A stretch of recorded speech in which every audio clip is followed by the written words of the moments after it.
Hello, everyone. Welcome to the Captive Audience. It is the 10th of June. I'm Kevin Hoare and one of your regular Tuesday night guy. And we have one of our rather regular guests, actually, who brings to us the most interesting perspectives, the greatest insight on so many things that are happening here in Oregon and the Oregon perspective on what's happening nationally. It's Jeff Eager. Jeff is the former Bend mayor, a blogger, podcaster, investigative journalist, and you can find his blog at OregonRoundup.substack.com or at x.com/Jeff_Eager, EAGER. And welcome to the show, Jeff. Thanks, Kevin. Great to be back. So, the biggest story in the news right now, and you actually just wrote a blog post about it, and it's a developing story, right? It's what's happening in LA, which is amazing, considering the fact that it feels like deja vu all over again from 2020. And so many of the people that, actually had something to say last time on the wrong side of the so-called mostly peaceful protesters in Portland and Seattle. Now it just feels like a repeat in LA, but now it's also around an issue that the voters voted to have immigration enforcement conducted, starting with criminal illegal aliens, the worst of the worst, and they're resisting. And the LA police and the governor of California, Gavin Newsom, they've actually made the same wrong decision at this point. The mayor in Los Angeles as well, that happened 5 years ago, and actually that's exactly what your blog post pointed out in very clear style. Why don't you tell us kind of what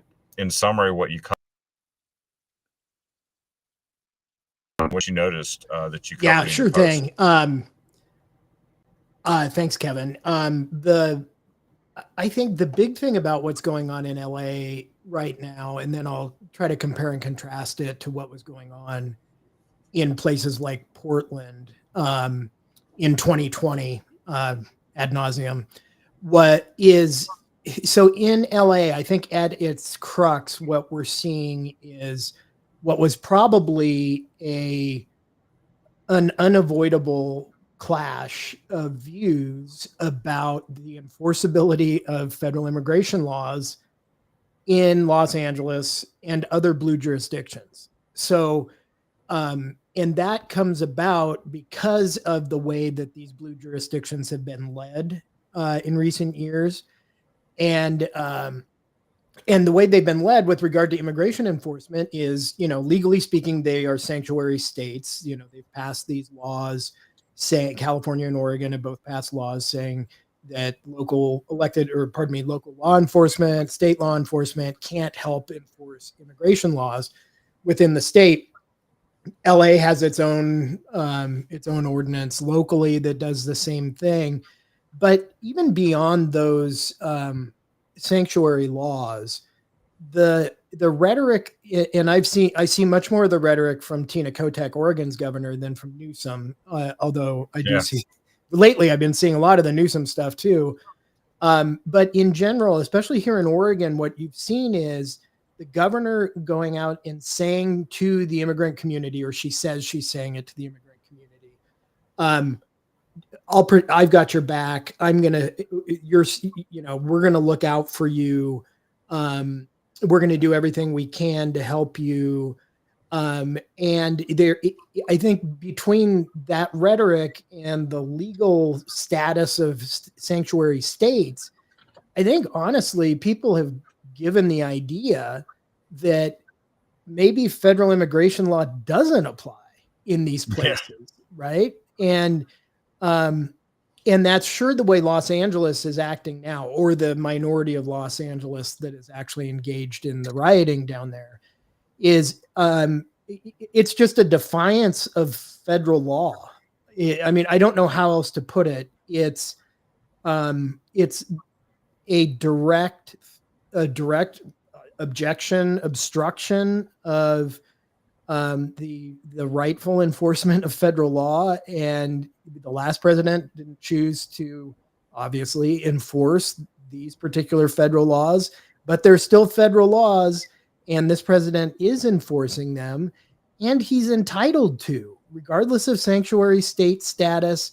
The state and the city cannot stop the feds from enforcing federal immigration law, and that's what this is about. And that's why I called my article LA's nullification crisis, because the United States has gone through this stuff before, in the 1800s with the tariff, later in the 1800s with secession itself, and then most recently in terms of the civil rights movement in the 1960s, where you had recalcitrant southern states led by Democrats, by and large, who insisted on maintaining a Jim Crow racial regime that treats people differently based on race, even though the Constitution of the United States by the 1960s and then federal law, especially beginning in 1964, said that these states couldn't do it. And that's why the National Guard was sent down south in the 1960s Alabama.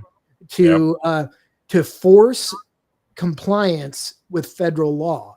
What's going on in Los Angeles right now is just the most recent iteration of nullification and an attempt by state and local government officials to not abide by and to prevent the enforcement of federal law. And yeah, just a few months ago, Democrats were saying there's no way that this nullification situation that many counties are trying to engage in with regard to the Second Amendment restrictions, that's another iteration of a Democrat. So you can't do that. Yeah. Well, actually, they can't. So I think that's been largely the legal result. You mentioned 1964. It's interesting that in 1965, where federal law was not being followed, where they were actually trying to protect the civil rights of civil rights protesters, Lyndon Baines Johnson called up the National Guard without consulting with or getting the concurrence of the Alabama governor, who was hostile to the civil rights movement, and sent them. And Democrats are fine with that now. It's interesting that it was Democrats that had a problem with it in 1965 in the South, right? Yeah, and it's really something else. And honestly, I think that what we're seeing right now with the kind of immigration nullification crisis is just the tip of the iceberg. I've written a lot about how Oregon is openly in violation of the 1964 Civil Rights Act, right? So that it's because of the racial preferences and outright bias it writes into its laws. That's just not legal. Oregon pretends it is and keeps doing it, even though they've been sued on some of these programs and lost and then had to fold those programs. They keep doing it with the other programs, but those are illegal too for the same reasons. Yeah, they just spawn new programs and the new court cases, and they just keep doing it over and over, which I don't know. It seems like does the law have a solution for constantly violating the law and just creating more court cases that really have no chance of prevailing when they do it over and over? Well, the solution and the remedy is a persistent and aggressive enforcement by the federal government, just like what upended Jim Crow. I mean, it's really the same thing.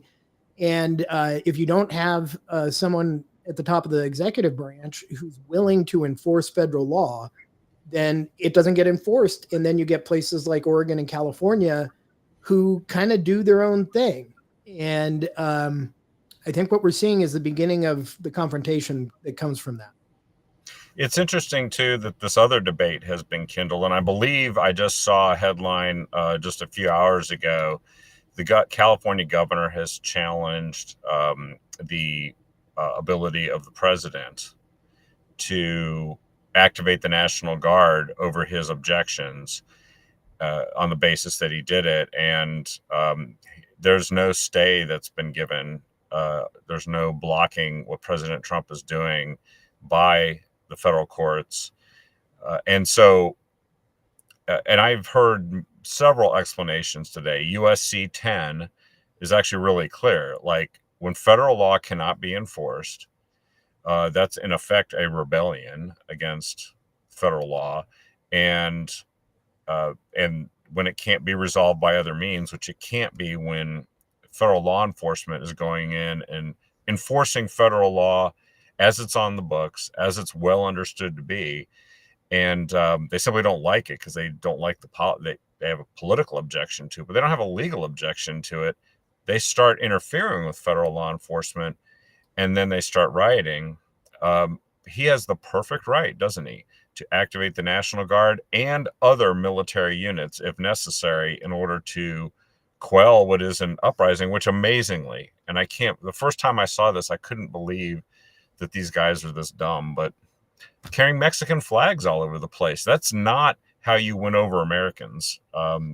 They've made this mistake before. They usually correct it. This time they're not correcting it. And the Mexican president, she made a few misstatements, didn't she? In the beginning, she kind of tried to sound like she wasn't exactly going to discourage the rioters. And then she came out, I think, yesterday and discouraged the rioters. But now the Democrats are stuck, aren't they? Because they can't put this genie back in the bottle. The 1965 analogy is that they're on the side of the Ku Klux Klan going after people that are standing up for the law and civil rights. Yeah, isn't that ironic? And it's not I haven't written about it yet because it's kind of a out there take. But I think that the evidence is mounting that this is a Jim Crow style thing we've got going on out here on the West Coast. Yep. Where complete with the de jure state mandated, state sponsored, state required racial discrimination. Yeah. Like it's just we're just out here pretending that federal law doesn't exist, and that doesn't go anything to the moral desirability of these policies, which in my mind are bad. But the underlying legal dispute is really, does federal law apply in Oregon and Washington, and Oregon, California, and probably Washington and other states as well. That statute you mentioned, I'm less familiar. I haven't researched the president's ability to dispatch like the Marines, which he's doing. So I can't say much about that. But when I was writing the article, I read the president's executive order, and I read the statute upon which the executive order relies, and that is 10 USC section 12406. And I'll just read it. It's short and it's pretty clear. So it just says, whenever the U.S. is invaded, which isn't the case, that's 1. 2, there is a rebellion or danger of rebellion against the authority of the government of the United States. Or 3, the president is unable with the regular forces to execute the laws of the United States. The president may call into federal service members and units of the National Guard of any state in such numbers as he considers necessary to repel the invasion, suppress the rebellion, or execute those laws. This isn't like the area of law I practice, so I'm certainly no expert, but that statute, I think, is really clear and right on point, especially with the third prong of it, which says if the president is unable with regular forces to execute the laws of the United States, he can federalize the National Guard and have them help with that process. I think that is exactly what's happening in Los Angeles right now. It is. And I think that this is a lesson to the Democrats who thought this would be good politics. And I still don't see the good politics in it.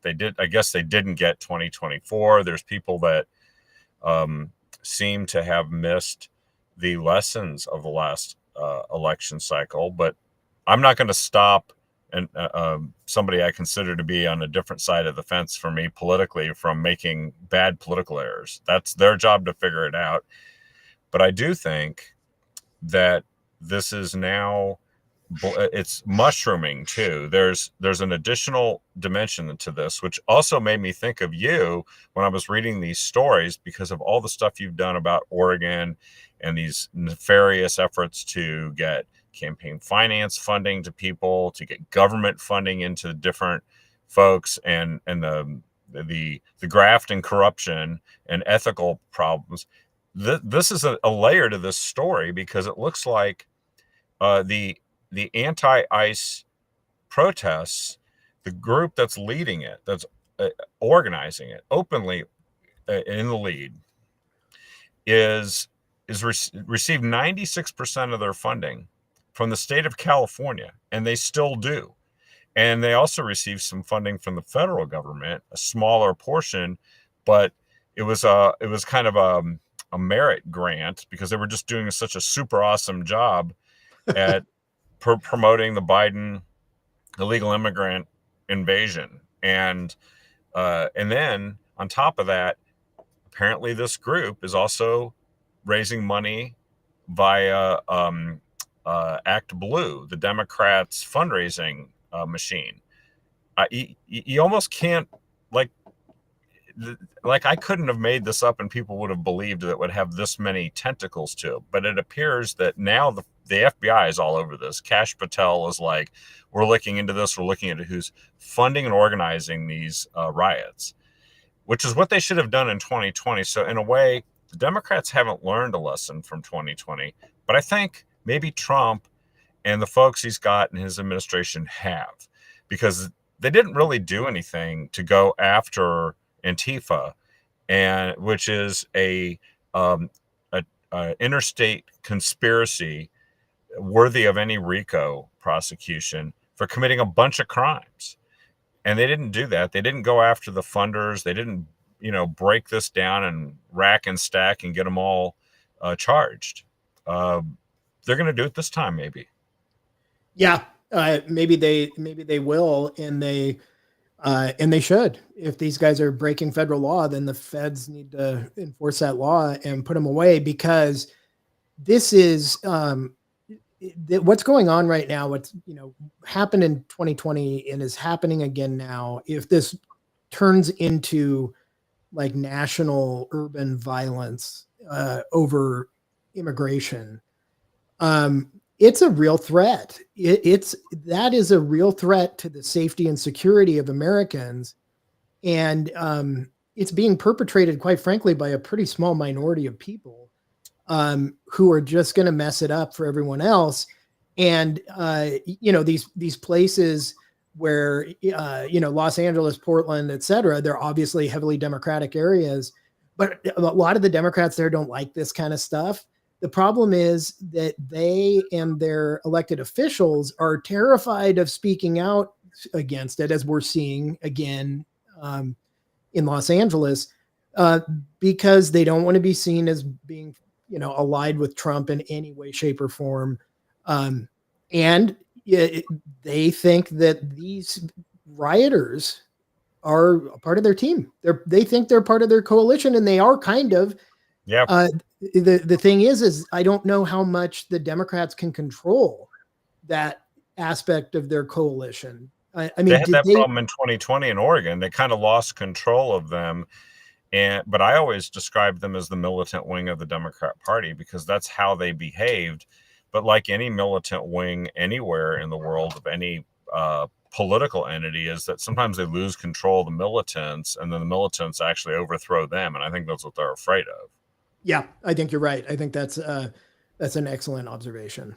Well, a party that's actually seriously considering AOC, Alexandria Ocasio-Cortez, as their top prospect for the nominee for president right now, over the guy who's actually thumping his chest, Gavin Newsom, and trying to stop the president from quelling this insurrection against federal law. I think that this is what's at stake. The Democrats think this is just a political issue, but I think it goes deeper than that. And also, we never really got a resolution of what the media did in 2020, and they think it worked in 2020. So they're trying to repeat it. The mostly peaceful protests, flames going behind them. And Yes. I've heard we're watching all the video in down in Los Angeles, and I've heard the descriptions of this too. The police are surrounded. In fact, the police weren't even engaging with the protesters, and the protesters found them, started throwing bricks at them. They had to flee their vehicles, take cover under a bridge, and several of them tried to go back and obtain probably firearms, to protect themselves from the vehicles. The vehicles got smashed up, and several of them got injured and had to go to the hospital. Yep. And they weren't even actually engaging the protesters at that point. So this is like, how can this anti-law enforcement thing be creeping back into the Democrat Party? Because it actually really didn't work that well for them last time. No, it didn't. I think that, I think Trump ended up doing quite a bit better in 2020 than most people expected heading into that election. And I suspect that violence that occurred in 2020 contributed to that, Yep. to him kind of having that base of support that was much bigger than what people thought he had. I saw that video you're referencing. I saw that of the people up on the bridge dropping bricks, and those those loaner e-scooters. They were dropping those down on the police cars and just damaging the heck out of them. Well, they were yelling and chanting, "Aim for his head." Yeah. So they were telling the people that were throwing the concrete blocks. And then there's some guy that the Attorney General Pam Bondi has kind of put out a nationwide APB on. They say they know who he is, and they're like, here, $50,000 reward for finding this guy. And he's like one of the main initial guys that went and started busting out windows and engaging in violence. What it seems like now is that it's a multi-layered protest, because there were originally just people interfering with law enforcement in these raids in Compton and in Paramount, the two towns in Los Angeles County, where there's a lot of Hispanic population, and this is where they're going for the criminals and some of the people that are harboring them. And then there's a group of like joiners that just showed up like on Saturday. A lot of people that just weren't at work, kids out of school, nothing to do, and they just kind of joined in on it. And some of them are joiners and leavers. I think some of them disappeared on Monday. And then there's another group that I've heard, which is the white protesters in Black Bloc, and that's Antifa. And apparently those are the people that are directly engaging the police because they smelled an opportunity, right? Yeah. It's super weird. I mean, I remember growing up in when I was young in the 80s, but then kind of coming to be aware politically a little bit in the 90s and even the 2000s. And just, you learn about all the riots, the bombings, the Weather Underground, Underground, just the internal discord that America had during that period of time. And I remember thinking, thank God we don't have that now. Like as a teenager or whatever, like that would be so weird. Well, it's happening again, and it's the same ideology that's driving it. It's just they have different excuses and their excuses shift, but it's the same ideology that's driving this attack as drove the attacks in the 60s. Yeah, it was just repackaged Marxism and a critical theory just applied to different things. And so, it's interesting. Okay, so this story has developed, and then there's these layers of funding, and they think that because the thing Act Blue got in trouble for was foreign funding. Yeah. And so they're going to see, I mean, if the president needs any national security justification, foreign funding of a group that's engaging in this insurrection against people who are here illegally being deported, that fits squarely in the national security wheelhouse too of the presidency. And so Yeah. I think we know which way this is going to kind of go legally. But then, we look at Oregon, and you've got a variety of stories that kind of sound like the same pattern, right? They think they can get away with stuff. They think it's just a political issue. And you've had several really great articles about this. One, of course, I think you were hinting at when you talked about Oregon engaging in racism and getting away with it. You called the bias hotline and and filed a complaint, and you found out that the DOJ actually discussed this, but they just didn't do anything about it.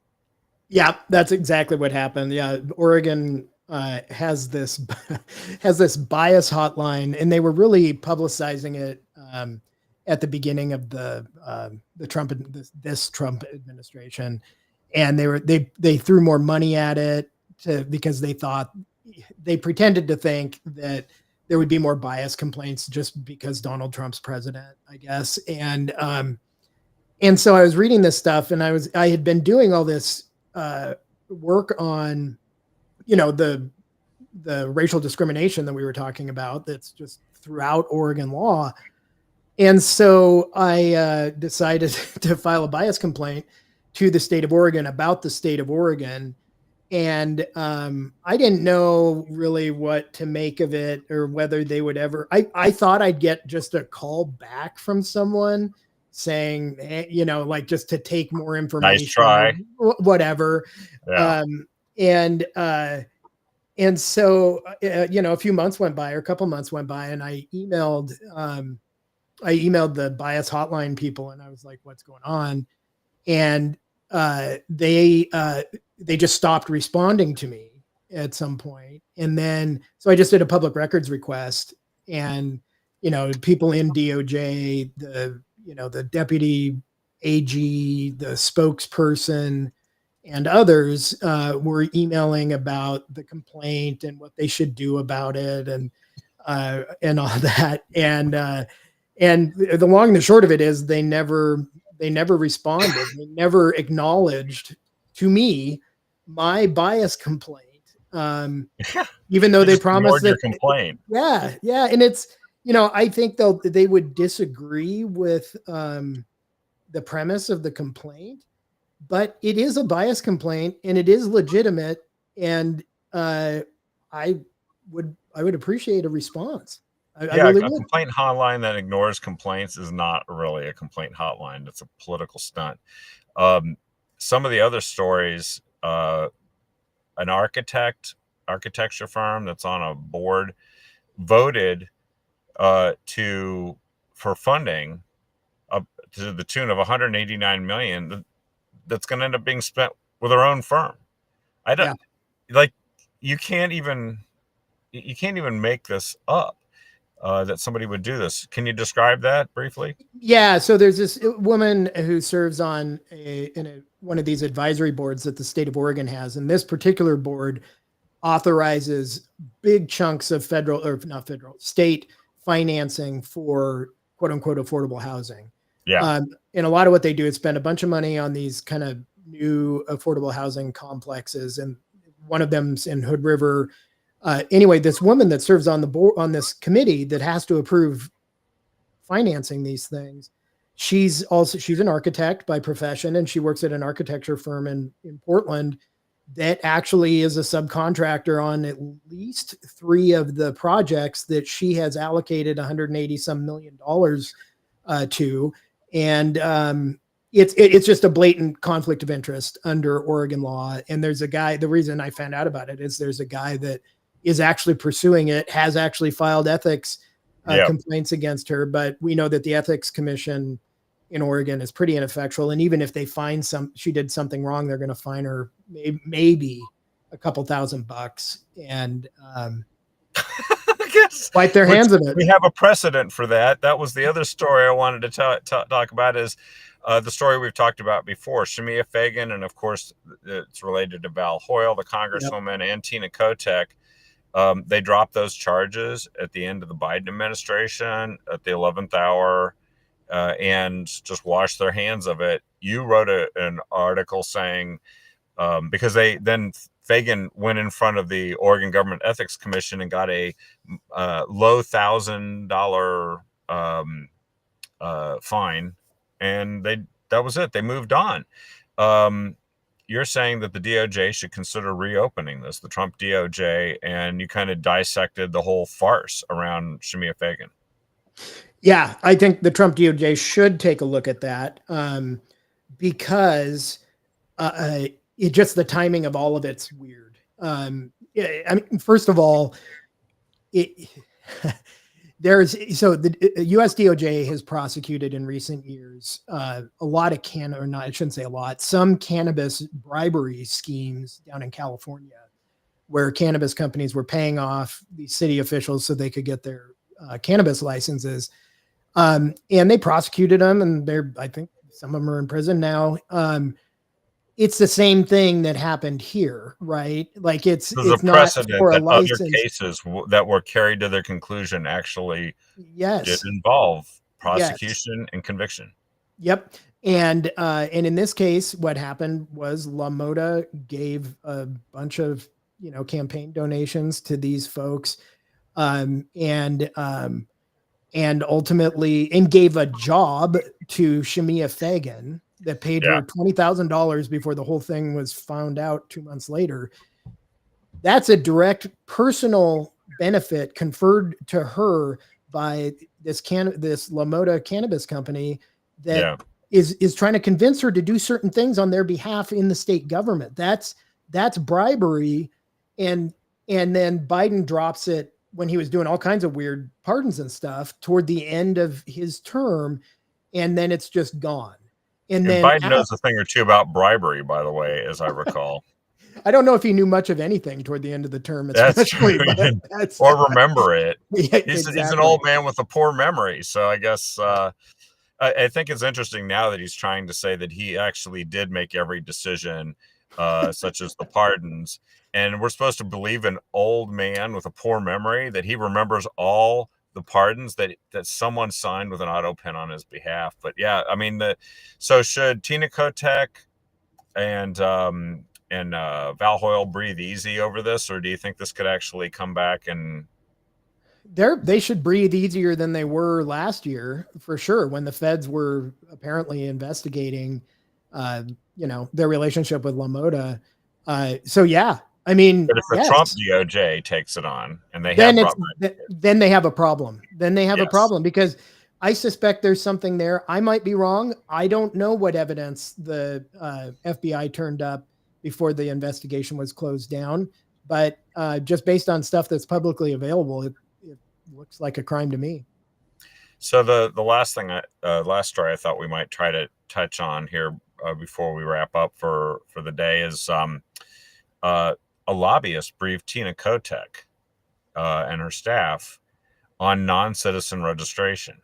What's the story there? Because we know they found non-citizens that were registered. They shut down the automatic voter registration like just a week before the registration deadline last fall. And then I saw a report that they identified that there's up to 55,000 people that are non-citizens or no verification of citizenship in the voter rolls. And she got a briefing on it from a lobbyist.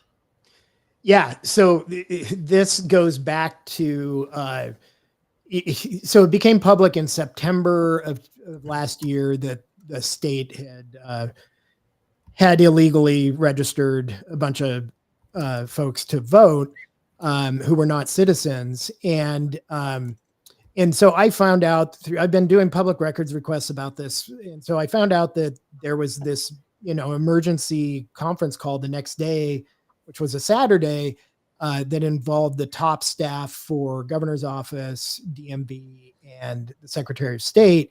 And so, and I also found out that someone had taken notes of it. So it took them the governor's office, a long time to get me those notes. And there's still a fight about redaction they made. But the long and the short of it is that next day, what the governor's office requested a briefing from this nonprofit, Soros funded nonprofit that advocates for motor voter laws like the one Oregon has. Oregon is like a model for what they want to do in terms of automatically registering people to vote. Jeff, it's called Vote from Home now. That's the new moniker. If you've heard that. Really, I have not heard that term, Kevin. Right, Wyden and Merkley and Val Hoyle are all promoting it. They say it's great for the country. Good God. Anyway, during this call, they get this briefing from this Soros funded advocacy group, the day after, when they're literally trying to sort through what in the heck is going on. One of the first things they did was get a briefing from this lobbyist, a registered lobbyist for this Soros funded automatic voter registration group.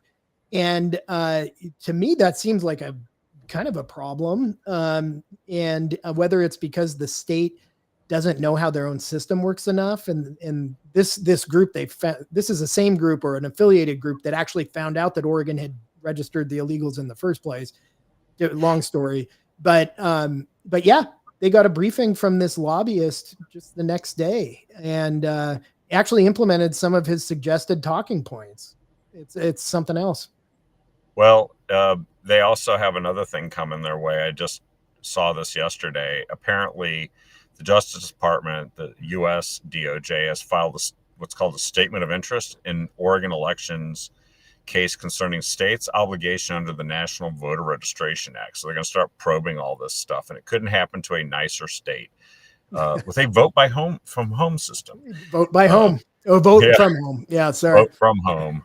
Yep, or as many times as you want, apparently. Yep. But so these are just great stories. Everybody should go and check out your blog and also your podcast, which they can connect with on Oregon. It's OregonRoundup.substack.com, and your x.com account is x.com/Jeff_Eager EAGER. And you just have the best stuff. I feel like if the feds got to hear everything you were saying, I think Oregon would actually be a different place potentially, because they seem strident at the national level to chase these things down and stand up for the right thing. I think they have a lot of targets right now. Oregon should be one of them, but they've got a lot on their plate.